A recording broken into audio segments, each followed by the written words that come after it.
우리 예수님 부활하셨습니다. 그리고 40일 동안 여러 사람에게 나타나셨습니다. 500명에게도 일시에 나타나시고 제자들에게 나타나시고요. 또 고린도전서를 적고 있을 당시 예수님의 부활을 본 사람 거의 다는 살아있었다라고 말합니다.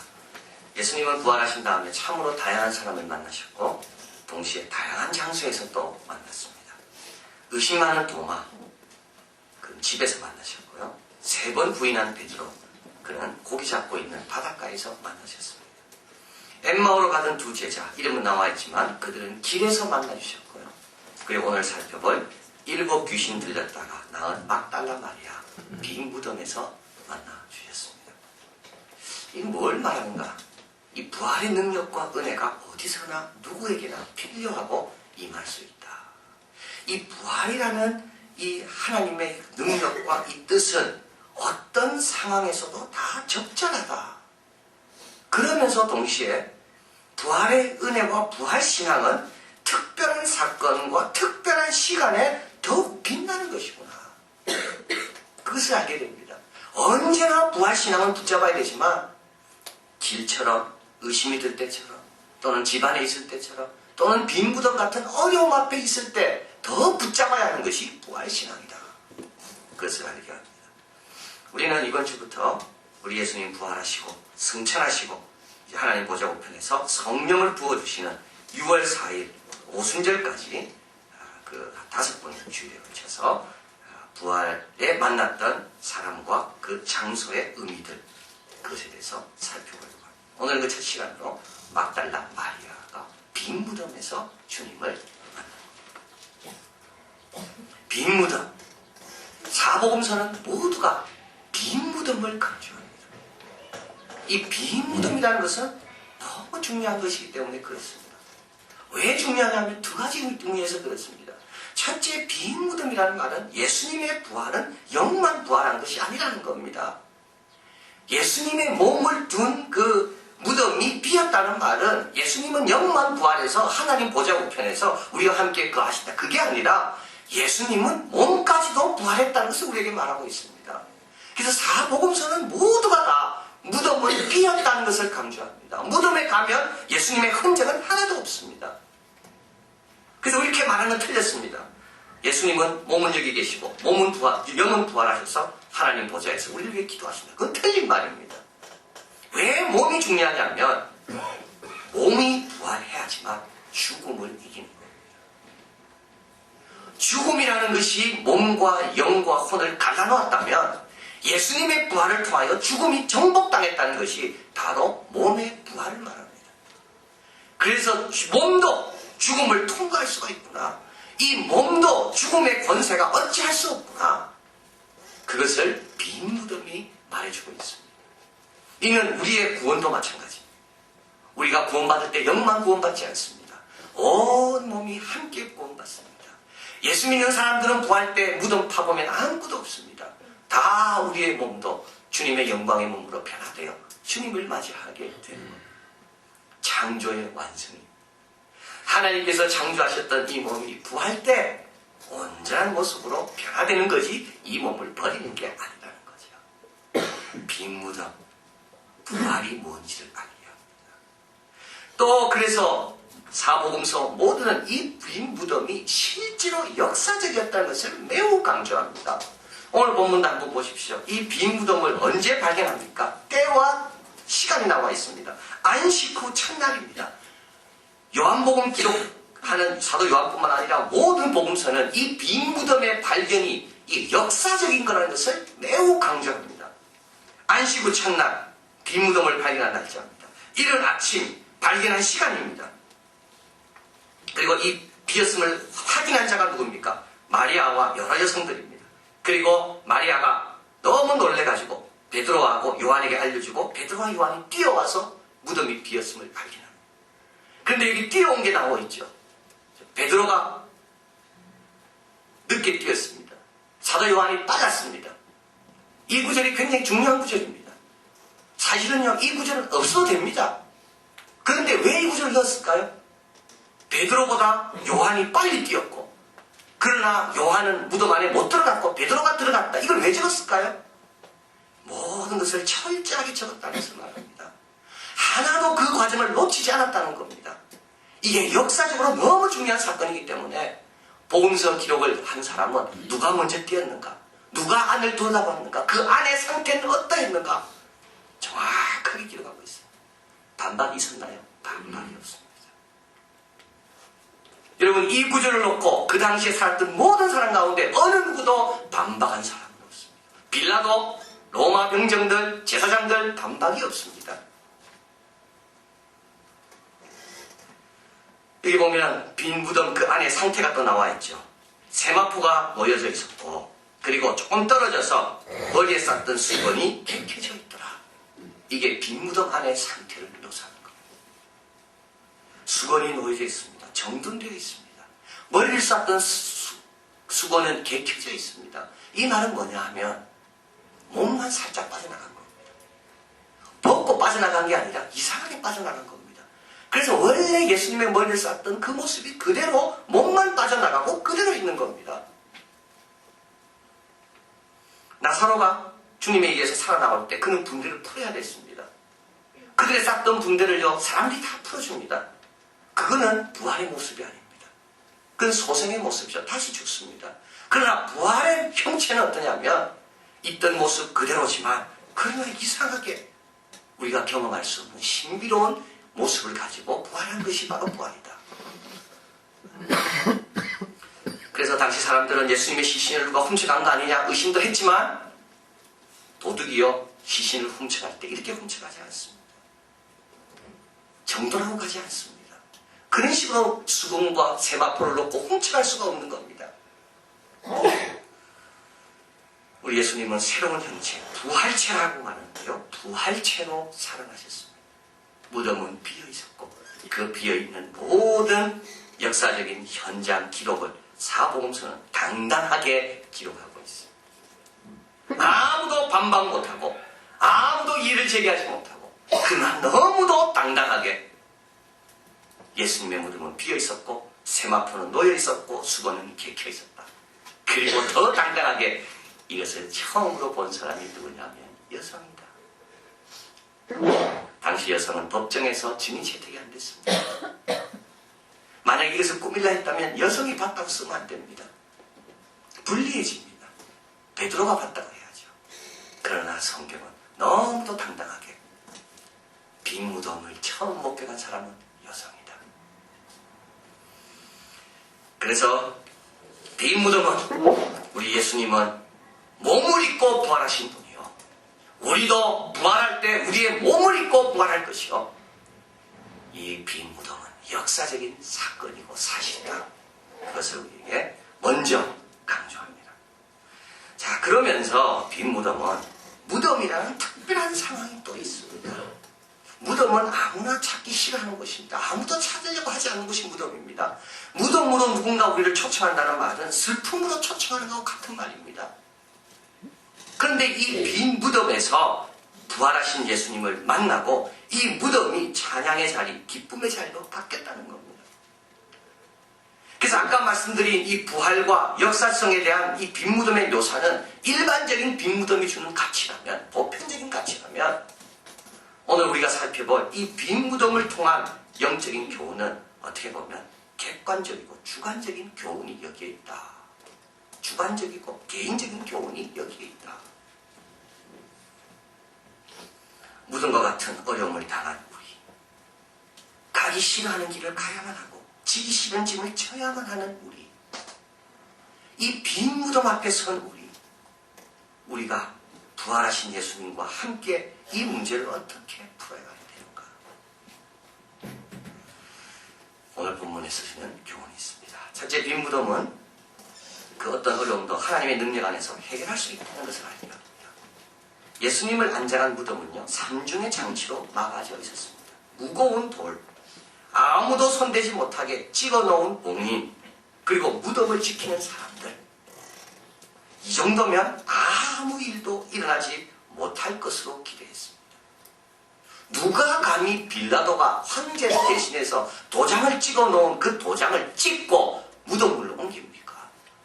누가 로마 병정이 지키는 그 무덤 앞에 와서 로마 병정을 해치고 무덤에 있는 시신을 누가 가져갑니까? 아무도 꿈도 꿀 수 없는 삼중, 삼겹의 어려움에 우리 주님이 놓여져 있는 겁니다. 그런데 하나님은 문을 너무 쉽게 여십니다. 봉인이 휴지 조각처럼, 휴지처럼 쉽게 찢어져 버립니다. 돌은 굴러져 가고 무덤을 지키는 자는 어디론가 사라져 버리고 무덤 문은 활짝 열려 있고 그 안에 무덤은 비어 있습니다. 시편 기자는 2편 1절 9절에서 이렇게 말합니다. 열방이 어찌하여 분노하며 민족들이 허사를 경영하는고. 세상의 군왕들이 나서며 관원들이 서로 꾀하여 여호와와 그 기름 부음 받은 자를 대적하여 우리가 그 맨 것을 끊고 그 결박을 벗어버리자 하도다. 하늘에 계신 자가 웃으시며 주께서 저희를 비웃으시로다. 많은 사람이 우리에게 어려움을 주며 너 꼼짝 못할 거라고 이야기합니다. 그때 위에서 계신 자가 비웃습니다. 웃고 계십니다. 어떻게 허사를 경영하는가?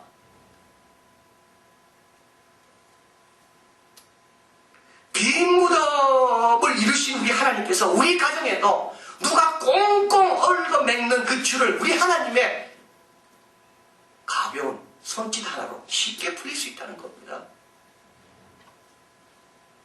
바리새인들이 표적을 보여달라 할 때 예수님은 요나의 표적밖에 볼 표적이 없다 그랬습니다. 요나의 표적은 바로 부활의 표적입니다.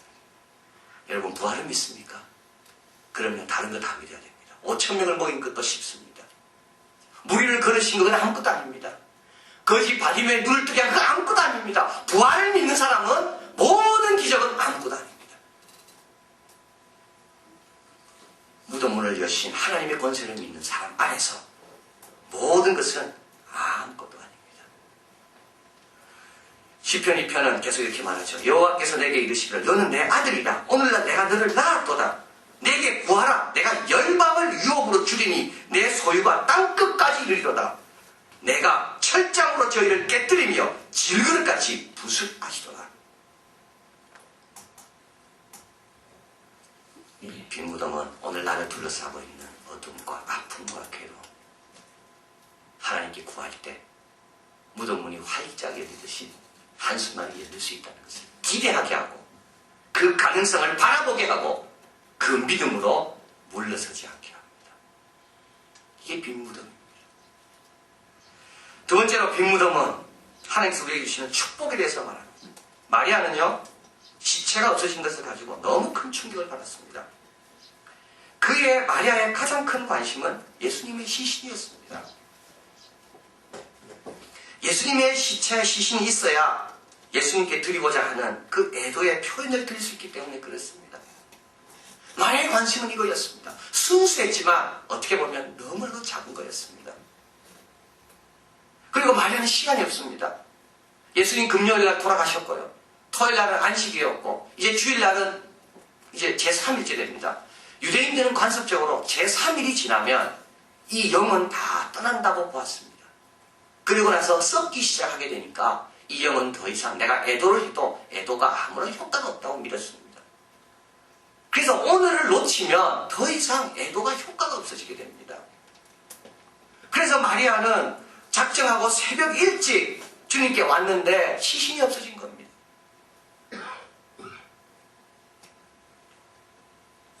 요한에게 알려주고요. 베드로에게 알려주고 베드로는 예수님의 무덤이 비어있는 산으로 돌아갑니다. 이때 마리아는 울고 있습니다.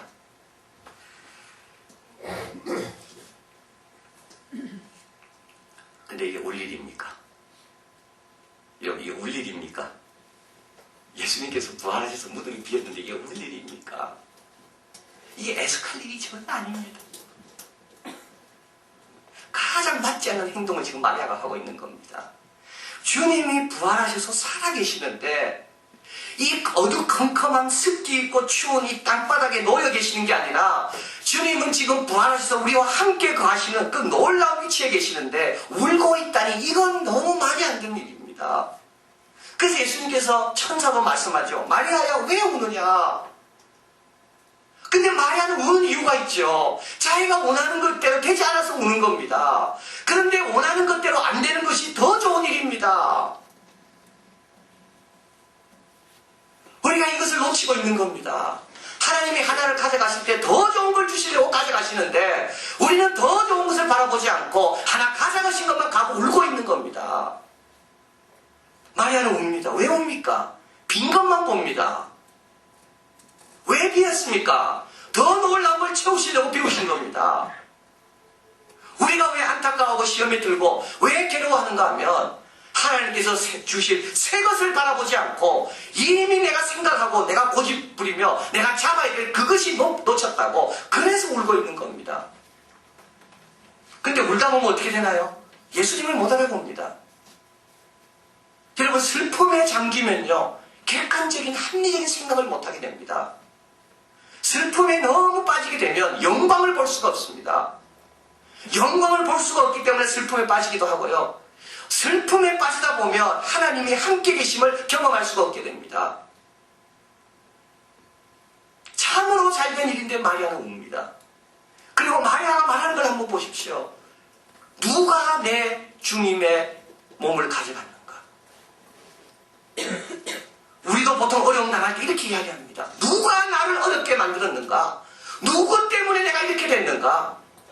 우리는 어려움 당할 때 마리아와 똑같이 반응합니다. 없어져간 것만 바라보고요. 빈 것만 바라보고 누가 나를 어렵게 했는가 사람만 찾고 있습니다. 뒤에 계신 주님이 보이지 않습니다. 우리 하나님 그냥 가져가시는 법이 없고요. 누가 했습니까? 하나님이 했습니다. 왜 했습니까? 우리에게 더 놀라운 부활의 주님을 주시려고 우리가 생각했던 그 예수님의 시신을 부활로 일으키신 분이 하나님이십니다. 330년 전 런던은 혼잡한 도시였습니다. 더럽고 비좁은 도로가 미로처럼 얽혀 있었습니다. 1665년 패스트가 이 런던을 휩쓸었습니다. 도시 거리 곳곳 돌아다니는 수많은 쥐에 기생하는 벼룩들이 이 끔찍한 전염병을 터뜨린 겁니다. 당시 패스트로 런던 인구의 3분의 1이 사망했습니다. 다음해 1666년 9월 1일 한 빵집에서 불이 났습니다. 나흘 동안 불은 탔고요. 수많은 건물들이 파괴되었고 10만 명의 시민들이 집을 잃고 말았습니다. 대화재는 그러나 재앙만 가져다 온 게 아닙니다. 화재로 죽은 사람은 얼마 없지만 전염병을 일으키는 쥐들이 대부분 죽었다는 거죠. 도시는 새롭게 건축되기 시작했고 목조 대신에 석조 건물이 도시를 채우기 시작했고 그 도시에는 최초로 소방대가 만들어지게 되었다. 무덤이 비어있었기 때문에 주님을 가까이서 살아계신 주님을 만날 수 있었습니다. 애도는 못했지만 그러나 주님의 명령 따라 부활의 소식을 전하는 더 놀라운 일을 할 수 있었습니다. 빈 무덤은 이것을 이야기합니다. 빈 것만 보면 안 됩니다. 하나님께서 비우신 대신에 더 새롭고 놀라운 걸 채우시려는 그 하나님의 뜻이 있다는 것을 사람만 쳐다보면 안 됩니다. 하나님이 그 뒤에 계시고 하나님께서 모든 것이 협력하여 선을 이루시려는 아버지의 뜻이 있다는 것을. 그래서 빈 무덤은 어떤 어려움이 있더라도 부활을 믿는 사람은 그 어떤 어려움도 우리 주님 안에서는 거뜬히 해결할 수 있다는 것을 믿는 그 믿음을 우리에게 요구하는 것이고 또 빈 무덤은 빈 것만 봐서는 절대 되지 않는다. 우리 하나님께서는 하나를 가져가면 열을 주시려는 그런 선한 하나님이다. 이것을 깨닫게 합니다. 마지막으로 빈 무덤은 우리에게 두려움을 극복합니다. 우리 한번 본문을 가볼까요? 너무 어려운 구절이 나와 있습니다. 16절에 같이 있습니다. 예수께서 마리아야 하시거늘 마리아가 돌이켜 히브리 말로 랍비오니 하니 이는 선생님이라. 17절입니다. 예수께서 이르시되 나를 만지지 말라. 내가 아직 아버지께로 올라가지 못하였노라. 너는 내 형제들에게 가서 이르기를 내가 아버지 곧 너희 아버지 내 하나님 곧 너희 하나님께로 올라간다 하라 하시되. 너무 어렵죠 이 구절은. 마리아가 예수님을 발견했습니다. 빈 무덤만 보다가 이제 예수님을 향해 방향을 트는 순간 예수님의 음성을 듣는 순간 마리아는 너무 기뻤습니다. 그러고 난 다음에 예수님의 발에 엎드려 예수님을 잡으려고 했습니다. 이때 예수님께서 잡지 말아야 됩니다. 만지지 말라. 왜 그랬을까요? 그리고 예수님께서 이런 말을 하죠. 내가 아직 아버지께로 올라가지 못하였노라. 이게 무슨 뜻입니까? 부활하신 지 이제 몇 분 안 됐다는 말입니까? 안 그러면 나중에 이제 승천할 때 올라가신다는 그걸 말합니까? 그 다음 구절도 한번 보십시오. 내 형제들에게 가서 이르기를 내 아버지 곧 너희 아버지, 내 하나님 곧 너희 하나님께로 올라간다. 또 올라간다는 말이 또 나오죠. 그리고 제자들과 친구들과 종들로 옛날에는 불렀는데 지금 그들은 뭐라 부릅니까? 형제라고 부릅니다. 처음으로 예수님께서 당신의 제자들을 가리켜서 형제라고 부른 구절이 이 구절입니다. 자, 여기서 이게 뭘 이야기하나요, 이게요? 이 구절은 마리아를 가리켜서 예수님께서 뭐라고요? 가라라는 말과 관련되어 있습니다.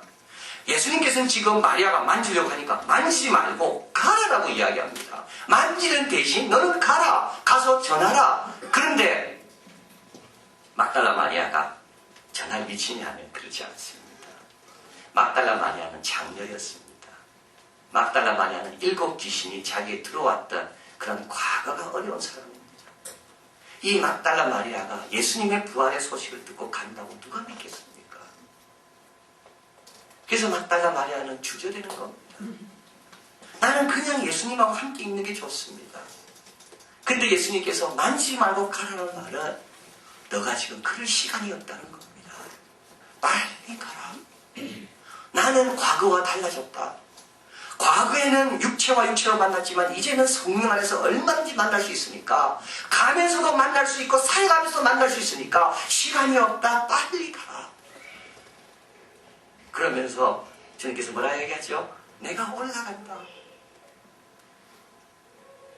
내가 올라가서 뭐 하겠습니까? 주님께서 마리아와 함께 하십니다. 옛날에는 주님과 동행해야지만 함께하는 거였지만 이제는 주님이 부활하셨기 때문에 하늘나라에 계신 주님이 성령 안에서 언제든지 동행할 수가 있고 내가 올라가서 내 형제들의 그 영혼에 내가 도움을 줄 거니까 아무 걱정하지 말고 가라는 겁니다.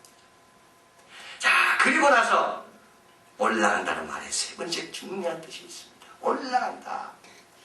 무슨 말입니까?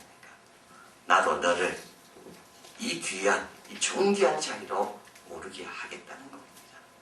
내가 너를 도와서 과거에 장녀였고 7 귀신이 들렸던 그런 관점으로 너 자신을 보는 게 아니라 하늘의 관점으로 너 자신을 볼 수 있도록 너를 높이 올리겠다. 하늘의 관점으로 보니까 어떻게 되나요? 예수님의 제아들이 예수님의 형제가 됩니다.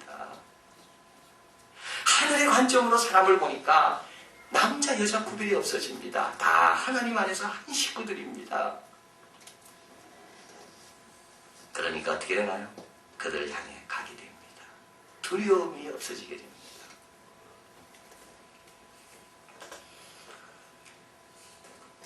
하나이가 비행기를 타고 아버지와 함께 창공을 나르다가 육지를 내려다보며 이렇게 이야기했습니다. 아버지, 집도 차도 사람도 다 작네. 다 별거 아니네. 어느 관점에서 보냐에 크기가 정해집니다, 여러분.